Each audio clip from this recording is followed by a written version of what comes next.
नमस्कार, मैं आपके साथ अंकित मिश्रा और आप देख रहे हैं टीवी 27 न्यूज। और आज बात इस बुलेटिन में खासतौर पर मध्य प्रदेश की करते हैं। सबसे पहले सबसे बड़ी खबर आपको दे देते हैं। सीएम डॉक्टर मोहन यादव आज चुनाव प्रचार का शंखनाद करते नजर आएंगे। सीधी से करेंगे चुनाव प्रचार का शंखनाद। लोकसभा प्रत्याशियों की नामांकन रैली में भी शामिल होंगे। इस मौके पर विशाल जनसभा को संबोधित भी करते नजर आएंगे। तो धर्म रक्षा दिवस कार्यक्रम को संबोधित इस मौके पर करेंगे। तो यानी मध्य प्रदेश में आज शंखनाद चुनाव का आगाज होता हुआ नजर आएगा और इसमें प्रचार करते खुद नजर आएंगे मुख्यमंत्री डॉक्टर मोहन यादव। ये बड़ी खबर, बड़ी जानकारी। आज से प्रचार अभियान की शुरुआत हो रही है मध्य प्रदेश में। खासतौर पर मुख्यमंत्री बड़े जनसभा को आज संबोधित भी करेंगे और इस जनसभा को संबोधित करते हुए तमाम चुनावी समीकरणों को साधेंगे। और इन सब के बीच मध्य प्रदेश की 29 लोकसभा सीटों पर सीधे तौर पर नजर भारतीय जनता पार्टी की।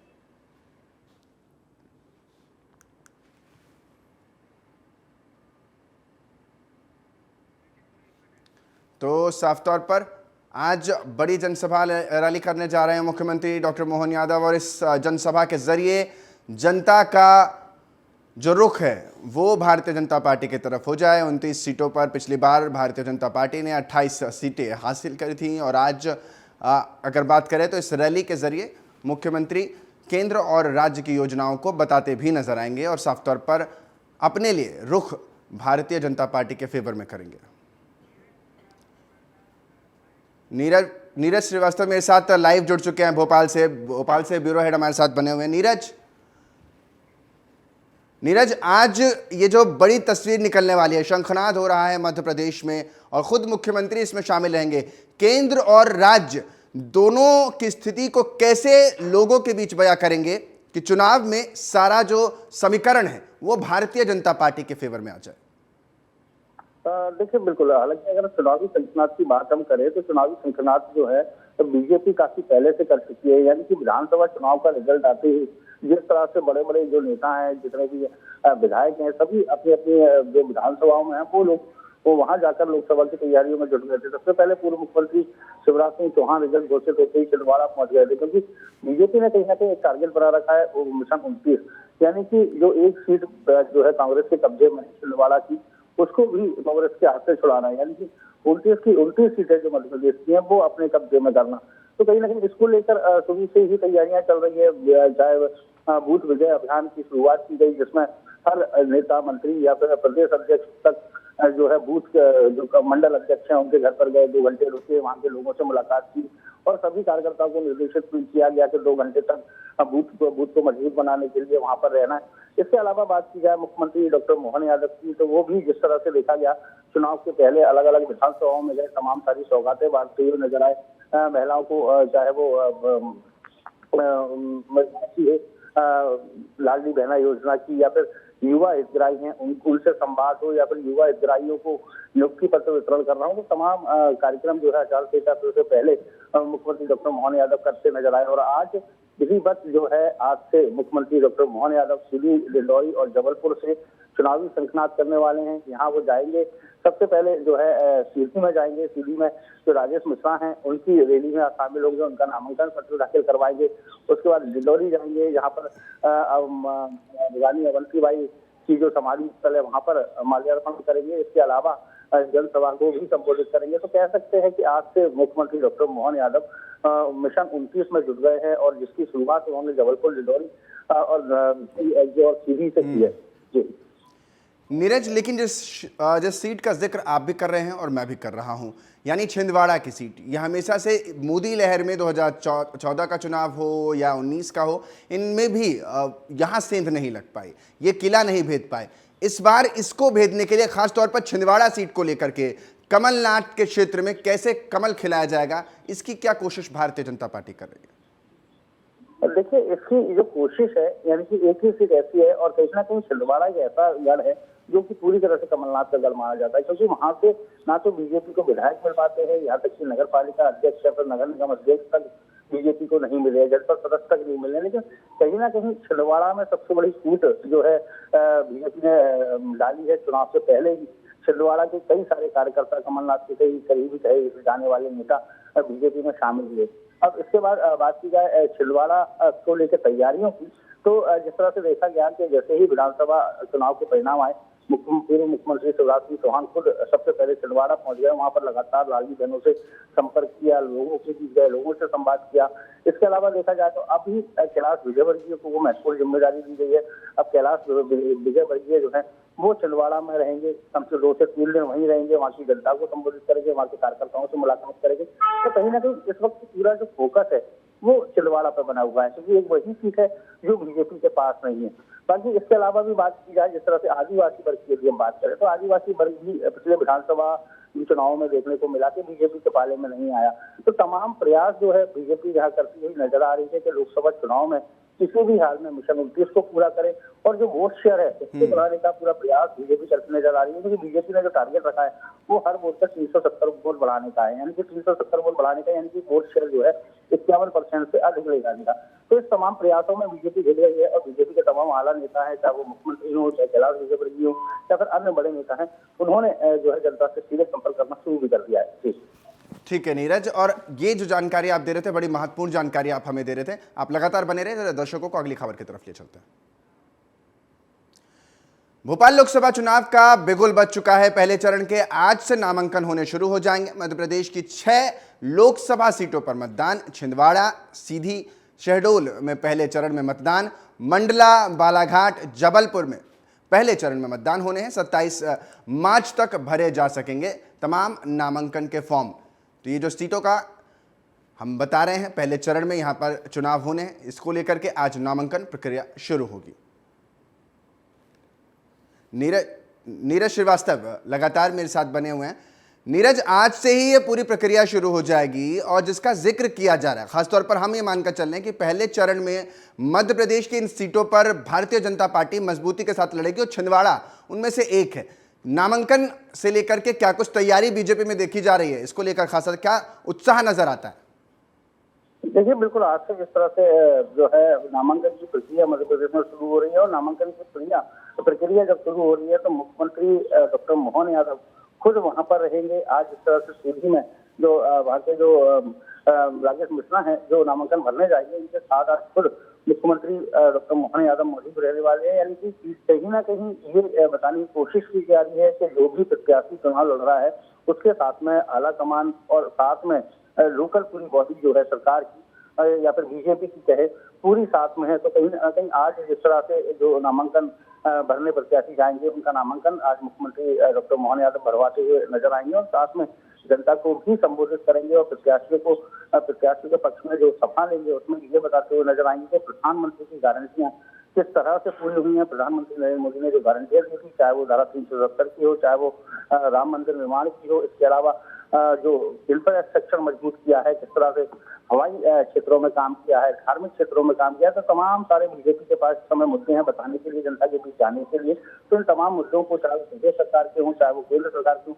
सभी को लेकर जनता के बीच जाएंगे, और जनता को अपने पक्ष में वोट करने की अपील करते हुए भी नजर आने वाले हैं, जिसको लेकर तमाम तैयारियां हैं। हालांकि मुख्यमंत्री खुद सीधी पहुंच रहे हैं, तो तमाम प्रशासन अलर्ट पे है।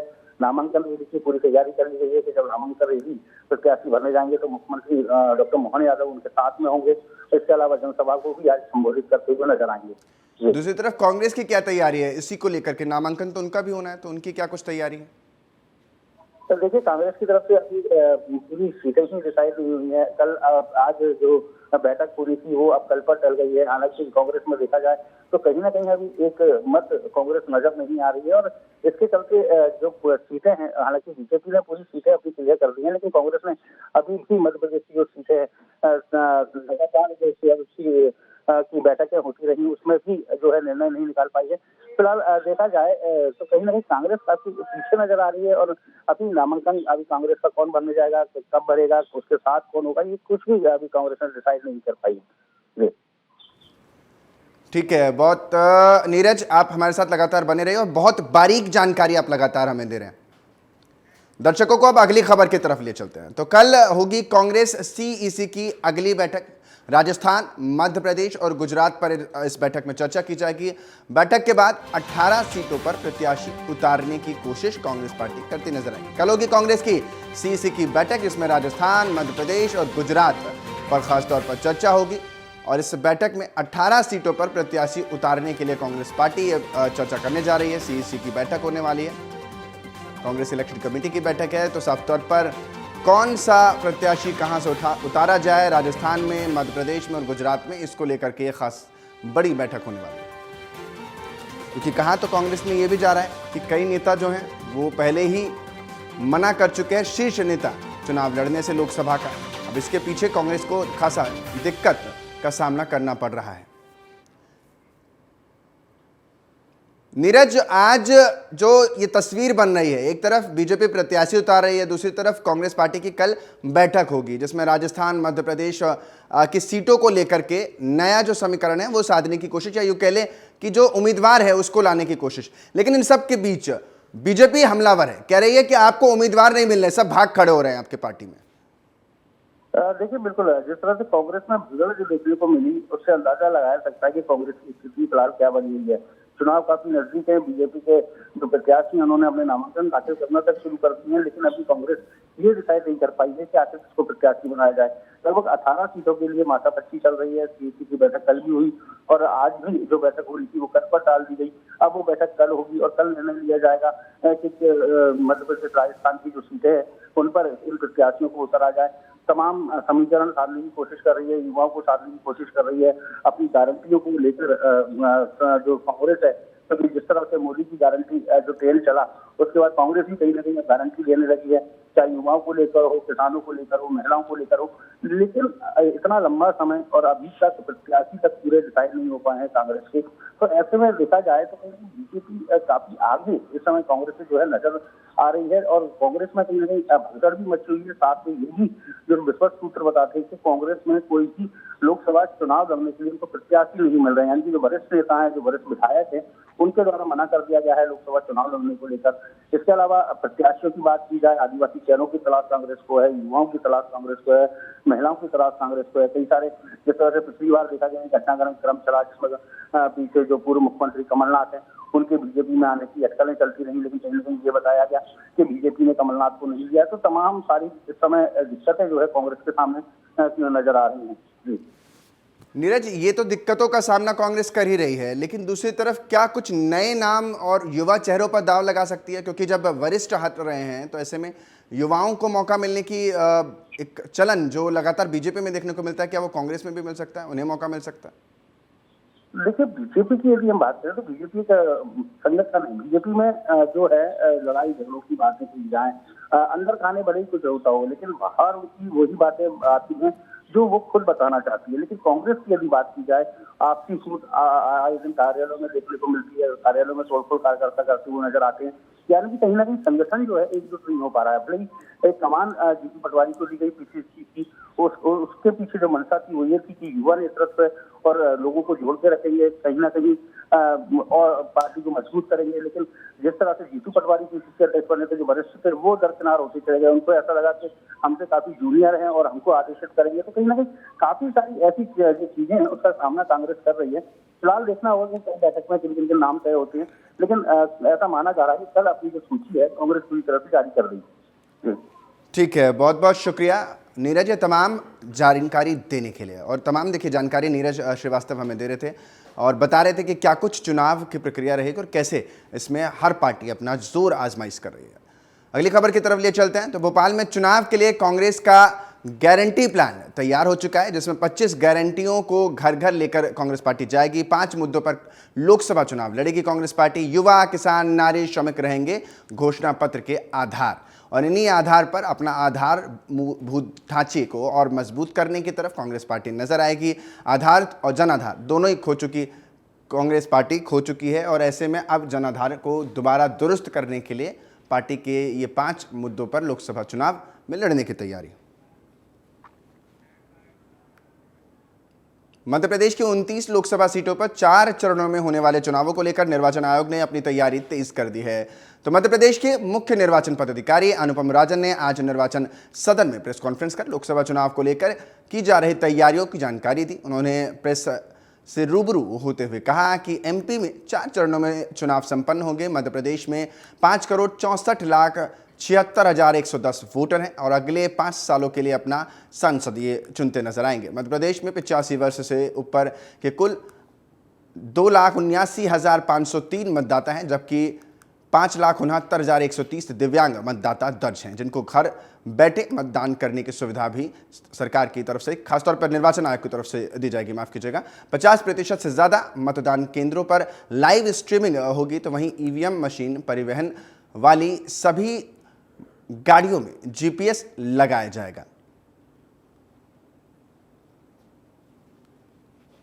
13,424 2513,424 इतने मतदाता हैं।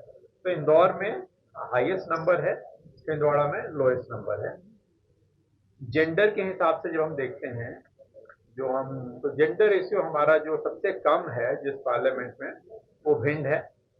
भिंड में 1000 पुरुष पे जो महिला का अनुपात है वोटर का, वो 857 है। चुनाव की तैयारी में भोपाल, खासतौर पर मध्य प्रदेश लगा हुआ है।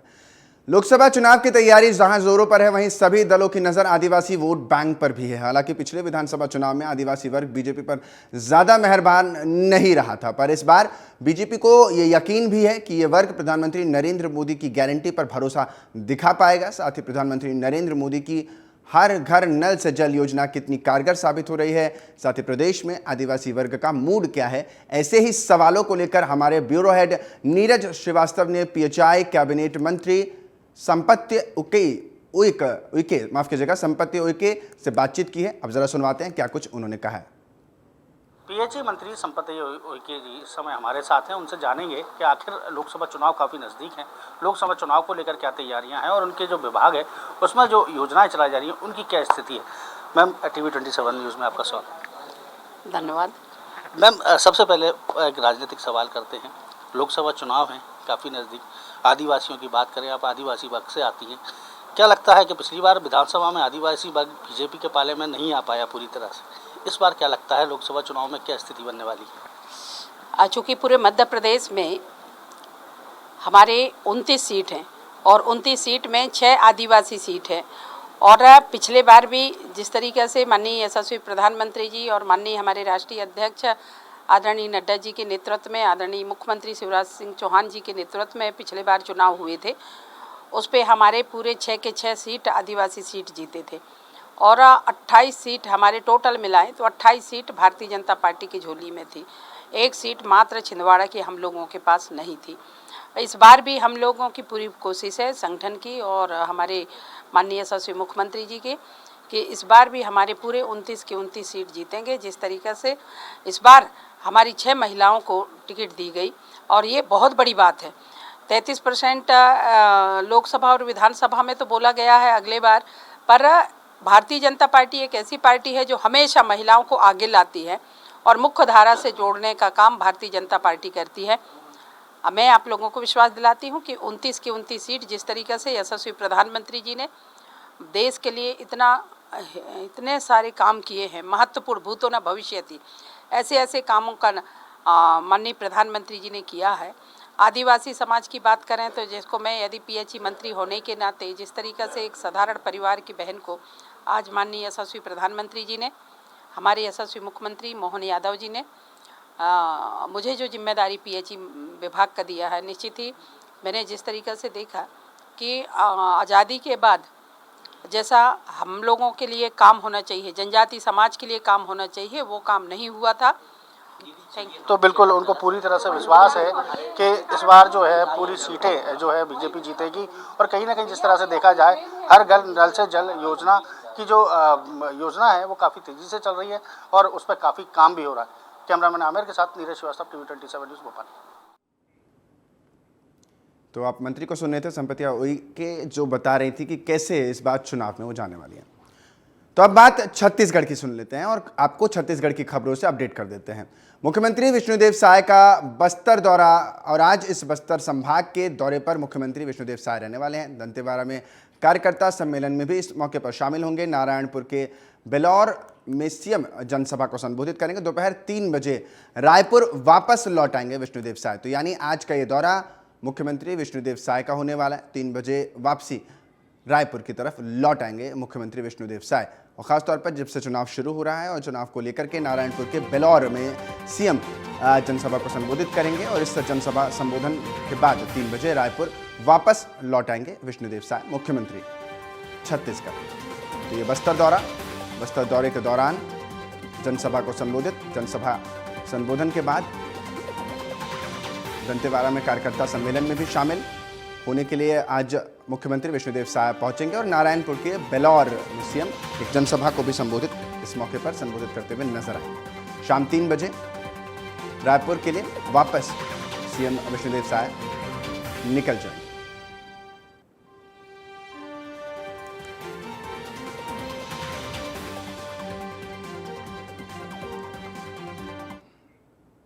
हिमांशु पटेल ज्यादा जानकारी के साथ मेरे साथ रायपुर से इसी खबर पर बन गए हैं। हिमांशु, आज का ये बस्तर का मुख्यमंत्री का दौरा कैसे रहने वाला है, कितने बजे जनसभा को संबोधित करेंगे और कार्यकर्ता सम्मेलन, क्या कुछ तैयारी और कितने बजे से ये कार्यक्रम? देखिए कि जिस तरह से बस्तर संभाग को साधने के लिए भारतीय जनता पार्टी पूरी एड़ी चोटी का जोर लगाते हुए अभी से दिखाई दे रही है। जिस तरह आज तय कार्यक्रम के मुताबिक मुख्यमंत्री विष्णुदेव साय, प्रदेश अध्यक्ष किरण सिंहदेव समेत उप मुख्यमंत्री और तमाम भाजपा के दिग्गज नेता एक बड़ी जनसभा के साथ साथ कार्यकर्ताओं को संबोधित करने के सम्मेलन का आगाज जो है बस्तर के बेलूर क्षेत्र पर किया गया है और कहीं न कहीं उस संभाग को साधने की पूरी कवायद है लोकसभा को लेकर। उसी कड़ी पर तैयारियों में भारतीय जनता पार्टी जुटती हुई दिखाई दे रही है।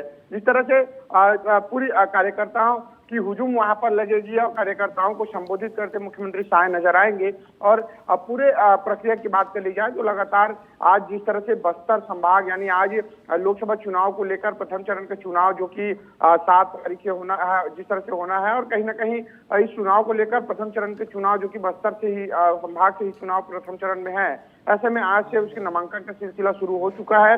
तो आज बस्तर संभाग से एक बड़ा आगाज है कार्यकर्ताओं के सम्मेलन के बतौर किया गया है और कहीं ना कहीं कार्यकर्ताओं को संबोधित करते नजर आएंगे मुख्यमंत्री साहब। और जिस तरह से कार्यकर्ताओं को पूरी एड़ी चोटी की जोर लगाकर यानी 400 पार का नारा जिस तरह से भारतीय जनता पार्टी लेकर चल रही है, तो छत्तीसगढ़ में किस तरह से 11 की 11 सीटों पर कमल खिलाई जाए और इस 11 की 11 सीटों को लेकर किस तरह से केंद्रीय नेतृत्व को सौंपा जाए, इसको लेकर लगातार जो छत्तीसगढ़ के प्रभारी रहे सह प्रभारी नितिन नवीन वो कल रायपुर पहुंच चुके हैं और विजय जांगीड़ के साथ साथ अजय जामवाले तमाम जो लोग हैं लगातार समिति कार्यकर्ताओं मोर्चा प्रकोष्ठ की बैठक लेकर कार्यकर्ताओं को बूस्ट करते भी नजर आ रहे हैं और कहीं ना कहीं इस 11 सीटों पर किस तरह से मेहनत करके 11 सीटों पर कमल खिला सके, इसको लेकर लगातार वो प्रयासरत है। और आज बड़ी कार्यक्रम को संबोधित बस्तर संभाग में बेलूर नारायणपुर क्षेत्र पर करेंगे और देर शाम को मुख्यमंत्री साय राजधानी रायपुर लौट आएंगे। जी हिमांशु, जो एक सवाल निकल कर आता है कि छत्तीसगढ़ की 11 लोकसभा सीटों पर साफ तौर पर बीजेपी की नजर है और इस 11 लोकसभा सीट को जीतने के लिए कई नक्सली सीटें भी है, वहां कैसे भारतीय जनता पार्टी अपनी और पकड़ को मजबूत करेगी? निश्चित तौर पर कि जिस तरह से भारतीय जनता पार्टी की सरकार जब से सत्तेने बनी है, कांग्रेस का यह आरोप रहा है कि जब से भारतीय जनता पार्टी की सरकार बनी लगातार नक्सली हमले हो रही। भारतीय जनता पार्टी सरकार बनने के बाद लगातार एक के बाद एक नक्सली घटनाएं में बढ़ोतरी हुई है और जिस तरह से इसी मसले को लेकर भारतीय जनता पार्टी का साफ तौर पर कहना है कि हमारी सरकार लगातार वो सुदूर अंचलों पर जाकर नक्सल के बीहड़ क्षेत्रों पर जाकर विकास की गाथा गढ़ने की काम हमारी भारतीय जनता पार्टी की सरकार कर रही है और इसी से नक्सली बौखलाए हैं और सबसे ज्यादा नक्सल ऑपरेशन हमारी सरकार में होते आई है और हम जड़ से नक्सल खात्मा को लेकर आश्वस्त है और नक्सल खात्मा करेंगे। तो इसके लिए नक्सली है वो बौखलाहट में जिस तरह के वारदात कराना हरकत को अंजाम देते हैं और उसी के तहत छत्तीसगढ़ में नक्सली घटनाएं की जो बातें निकलकर सामने आ रही है वो घटना इसीलिए ज्यादा आ रही है क्योंकि भारतीय जनता पार्टी एक तरफ दावा कर रही है कि हम तमाम प्रयास तमाम जन सुविधाएं जो जनता तक आखिरी छोर तक पहुंचाने का प्रयास कर रहे हैं। इसी के चलते नक्सली घटनाएं बढ़ी हुई है और जिस तरह से बड़ी चुनौती तो रहेगी क्योंकि जब जब जो भारतीय जनता पार्टी की कार्यकर्ता है, आधा दर्जन से ज्यादा कार्यकर्ता अब तक नक्सली घटना में मारे जा चुके हैं और एक बस्तर संभाग जो है काफी नक्सल से घिरा क्षेत्र है और उस क्षेत्र पर जाकर किस तरह से चुनाव संबोधित करे, चुनाव के लिए लोगों को प्रेरित करे, चुनाव में लोगों को किस तरह से अपने पार्टी के पक्ष पर मतदान कराया जा सके। प्रशासनिक के साथ साथ चुनावी राजनीतिक पार्टी को भी बड़ी चुनौती होती है और जिस तरह से इसको लेकर आरोप ठीक है हिमांशु, ठीक है, आप बड़ी जानकारी हमें दे रहे थे लगातार कि किस तरीके से पूरा ये छत्तीसगढ़ का दौरा रहेगा और बहुत बहुत शुक्रिया हिमांशु इस तमाम जानकारी देने के लिए। अगली खबर की तरफ दर्शकों को लिए चलते हैं। छत्तीसगढ़ में इलेक्टोरल बॉन्ड और पूर्व सीएम भूपेश बघेल पर ईओडब्ल्यू की एफआईआर के मामले को लेकर कांग्रेस प्रदेश के सभी जिला मुख्यालयों में आज पत्रकार वार्ता करेगी। पत्रकार वार्ता में जिले के सभी वरिष्ठ नेता जिला मुख्यालय में मौजूद रहेंगे। पत्रकार वार्ता के माध्यम से प्रदेश और केंद्र सरकार को जमकर प्रदेश के कांग्रेस नेता घेरते हुए नजर आएंगे। इस मौके पर